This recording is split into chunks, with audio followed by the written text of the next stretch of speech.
नमस्कार विद्यार्थी मित्रांनो, स्वागत आहे तुम्हा सर्वांचं अभ्यास गुरु या चॅनलवर. विद्यार्थी मित्रांनो, या व्हिडिओमध्ये 20 प्रश्न आपण पाहणार आहोत. 20 प्रश्नांपैकी कमीत कमी 15 प्रश्नांची उत्तरे तुम्हाला यायलाच पाहिजे. विद्यार्थी मित्रांनो, असे काही प्रश्न आहे जे प्रश्न पोलीस भरतीमध्ये 10 वेळापेक्षाही जास्त वेळा विचारले गेलेले आहेत. पहा, या ठिकाणी प्रश्न पहिला आहे, महाराष्ट्रातील पहिल्या महिला शिक्षिका कोण आहेत? पर्याय पहा.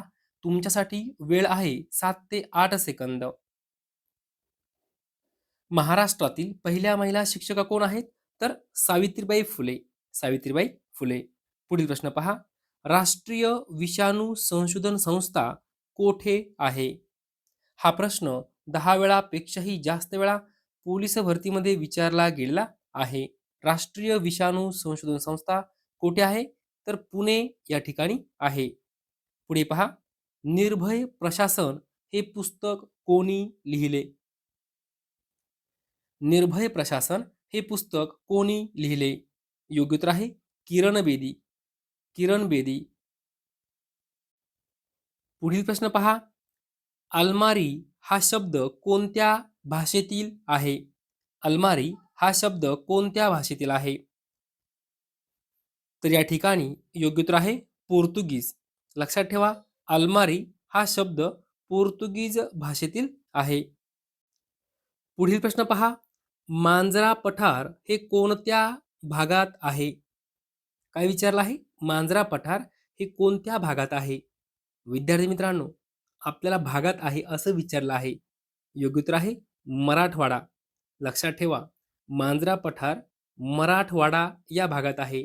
मग जर असा प्रश्न विचारला कोणत्या जिल्ह्यात आहे, तर लक्षात ठेवा बीड जिल्ह्यामध्ये मांजरा पठार आहे. ओके, बीड जिल्ह्यामध्ये मांजरा पठार आहे.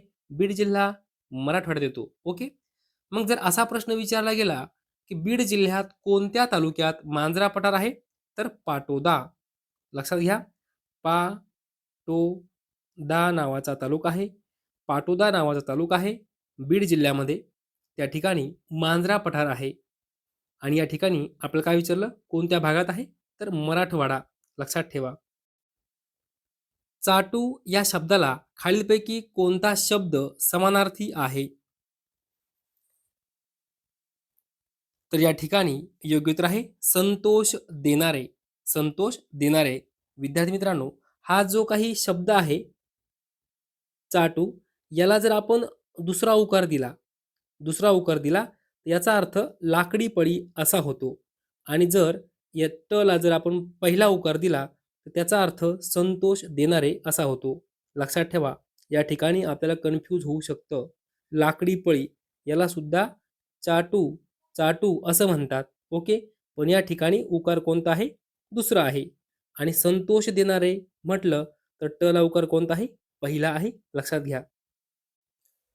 विंडोज ही संगणक प्रणाली कोणत्या कंपनीने वितरित केलेली आहे? विंडोज ही संगणक प्रणाली कोणत्या कंपनीने वितरित केलेली आहे? योग्य उत्तर आहे मायक्रोसॉफ्ट. पुढील प्रश्न पहा. पर्ण हा शब्द कोणत्या भाषेतील आहे? पर्ण हा शब्द कोणत्या भाषेतील आहे? योग्य उत्तर आहे संस्कृत भाषा. पुढील प्रश्न पहा. मिलन या शब्दाला खालीलपैकी कोणता शब्द समानार्थी आहे? मिलन. पर्याय पहा. मिटणे, आतुर, हार, भेट.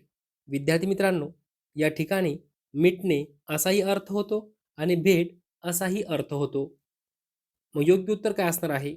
तर पहा विद्यार्थी मित्रांनो, मिलन हा जो काही शब्द आहे, यामध्ये जर मला पहिली वेलांटी असेल, पहिली वेलांटी असेल, तर त्याचा अर्थ भेट असा होतो. लक्षात ठेवा. आणि जर मिलनमध्ये मला दुसरी वेलांटी असेल, तर त्यावेळेस त्याचा अर्थ मिटणे असा होतो. तर पहा, या ठिकाणी योग्य उत्तर आहे भेट. मिलन म्हणजे काय? भेट. जर मला दुसरी वेलांटी असती, त्याचा अर्थ झाला असता मिटणे. ओके, पुढील प्रश्न पहा. खालीलपैकी कोणता पर्याय चुकीचा आहे? पहिला पर्याय पहा, कलम 153, राज्यपाल. विद्यार्थी मित्रांनो, राज्यपालाशी संबंधित तरतूद कलम 153 मध्ये आहे का? तर 100% बरोबर आहे. दुसरा पर्याय पहा, कलम 164 मुख्यमंत्री. बरोबर आहे का? 100% बरोबर आहे. कलम 170 विधानसभा. बरोबर आहे का? तर 100% बरोबर आहे. कलम 153 राज्यपाल, कलम 164 मुख्यमंत्री आणि कलम 170 विधानसभा, तीनही पर्याय बरोबर आहे. आपल्याला काय विचारलं, कोणता पर्याय चुकीचा आहे? तर यापैकी नाही. वहीमध्ये लिहून ठेवा. वारंवार प्रश्न विचारले गेले आहे. राज्यपाल पदाची तरतूद कोणत्या कलमात दिली आहे? कलम 153. मुख्यमंत्री कलम 164, विधानसभा कलम 170. ओके. पुढे पहा, इंद्रजाल माया या अलंकारिक शब्दाचा अर्थ काय होतो? इंद्रजाल माया. तर या ठिकाणी योग्य उत्तर आहे मोहाचे जाळे. मोहाचे जाळे. पुढील प्रश्न पहा, खालीलपैकी समानार्थी शब्दांचा कोणता पर्याय चुकीचा आहे? पहा, दगड, पाषाण, खडक. विद्यार्थी मित्रांनो, पहिला जो पर्याय आहे त्यामध्ये सर्व शब्द समानार्थी आहे. दगड म्हणजे पाषाण, खडक. पहिला पर्याय बरोबर आहे. आपल्याला चुकीचा पर्याय विचारलेला आहे. दुसरा पर्याय पहा, दरवाजा, दार, कवाड हे सर्व शब्द समानार्थी आहेत. तिसरा पर्याय दाम, पैसा. तिसरा पर्याय सुद्धा बरोबर आहे. आपल्याला विचारलं काय, चुकीचा पर्याय कोणता? योग्य उत्तर आहे यापैकी नाही. म्हणजे तीनही पर्याय काय आहेत? बरोबर आहे. पुढील प्रश्न पहा, खालीलपैकी कोणता पर्याय बरोबर आहे? बरोबर आहे. पहिला पर्याय पहा, जिल्हा न्यायालय कलम 233. बरोबर आहे का? तर बरोबर आहे. राष्ट्रीय आणीबाणी कोणत्या कलमात आहे? 352. बरोबर आहे का? 100% बरोबर आहे. राष्ट्रपती राजवट कलम 356. 100% बरोबर आहे. आपल्याला काय विचारलं, कोणता पर्याय बरोबर आहे? विद्यार्थी मित्रांनो, तीनही पर्याय बरोबर आहे. म्हणून योग्य उत्तर आहे यापैकी सर्व. लक्षात ठेवा, वहीमध्ये लिहून ठेवा. जिल्हा न्यायालय कलम 233, राष्ट्रीय आणीबाणी कलम 352 यावर 20 वेळापेक्षाही जास्त वेळा पोलीस भरतीमध्ये प्रश्न विचारला गेला आहे. राष्ट्रीय आणीबाणी संदर्भात खालीलपैकी कोणते कलम आहे? कलम 352. राष्ट्रपती राजवट संबंधित कोणता कलम आहे? कलम 356. यावर सुद्धा 20 वेळापेक्षाही जास्त वेळा प्रश्न विचारला गेला आहे. पुढील प्रश्न पहा, अमृतानुभव हा ग्रंथ कोणी लिहिला आहे? उत्तर यायलाच पाहिजे. अमृतानुभव हा ग्रंथ कोणी लिहिला आहे? तर संत ज्ञानेश्वर महाराजांनी अमृतानुभव हा ग्रंथ लिहिला आहे. पुढील प्रश्न पहा, कथकली नृत्य प्रकार कोणत्या राज्याचा शास्त्रीय नृत्य प्रकार आहे? हा प्रश्न 25 वेळापेक्षाही जास्त वेळा पोलीस भरती, तलाठी भरतीमध्ये विचारला गेलेला आहे. कथकली नृत्य प्रकार. तर या ठिकाणी योग्य उत्तर आहे केरळ. केरळ. पुढे पहा, प्रसिद्ध पर्यटन स्थळ खजुराहो लेणी कोणत्या राज्यात आहे? तर या ठिकाणी योग्य उत्तर आहे मध्य प्रदेश. खजुराहो लेणी मध्य प्रदेश. पुढील प्रश्न पहा, खालीलपैकी कोणता पर्याय अयोग्य आहे? म्हणजेच काय, चुकीचा आहे? तर पहा, या ठिकाणी आपल्याला खेळ आणि त्या खेळामध्ये खेळाडूंची संख्या किती असते ते दिलेलं आहे. या ठिकाणी आपल्याला चुकीचा पर्याय कोणता आहे ते बघायचं आहे. पहा, बुद्धिबळ 1. आता बुद्धिबळ या खेळामध्ये एक खेळाडू असतो का? 100% बरोबर आहे. हॉकी 11. बरोबर आहे का? बरोबर आहे. व्हॉलीबॉल 6. बरोबर आहे का? तर बरोबर आहे. तीनही पर्याय बरोबर आहे. योग्य उत्तर काय असणार आहे? सर्व बरोबर. आपल्याला काय विचारलं, कोणता पर्याय अयोग्य आहे? म्हणजे कोणता पर्याय चुकीचा आहे? योग्य उत्तर आहे सर्व बरोबर. विद्यार्थी मित्रांनो, या ठिकाणी 4 नंबर पर्याय सर्व बरोबर असं दिलेलं आहे. तर या ठिकाणी असं नाही आहे, तर यापैकी नाही असा पर्याय पाहिजे होता. यापैकी नाही म्हणजेच काय? सर्व पर्याय बरोबर आहे. आपल्याला काय विचारलं? खालीलपैकी कोणता पर्याय अयोग्य आहे? तर यापैकी नाही हे आपलं उत्तर असणार आहे. या ठिकाणी चौथा जो पर्याय आहे तो आपल्याकडनं चुकला होता. ओके. योग्य उत्तर आहे यापैकी नाही. पुढील प्रश्न पहा. विद्यार्थी मित्रांनो, या ठिकाणी गणिताचा प्रश्न आहे. पहा, 52.347 अधिक 0.06 अधिक 500. आता या ठिकाणी काय आहे? दशांश चिन्ह आहे. मग यांची बेरीज कशी करायची? तर पहा, विद्यार्थी मित्रांनो, दशांश अपूर्णांकाची बेरीज करताना बरोबर दशांश चिन्हाच्या खाली दशांश चिन्हच आलं पाहिजे. म्हणजे कसं? पहा, समजा या ठिकाणी आता 500 आहे. आता या ठिकाणी 500 लिहून घेतलं. आता या 500च्या कोणत्या ठिकाणी दशांश चिन्ह असणार? तर या ठिकाणी. पण आपण ते लिहित नसतो. म्हणजे या ठिकाणी काय आहे? दशांश चिन्ह आहे. नंतर काय करायचं?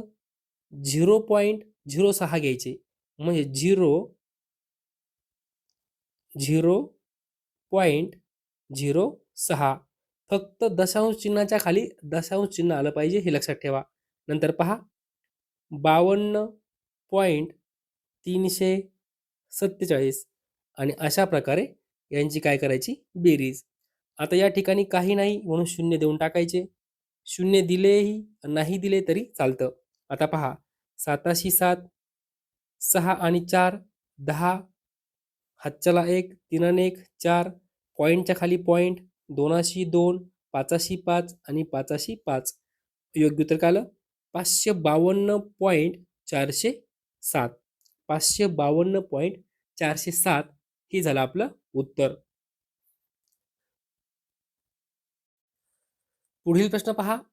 राहुलचे 15 वर्षापूर्वी वय 20 होते, तर तो आणखी किती वर्षांनी 60 वर्षाचा होईल?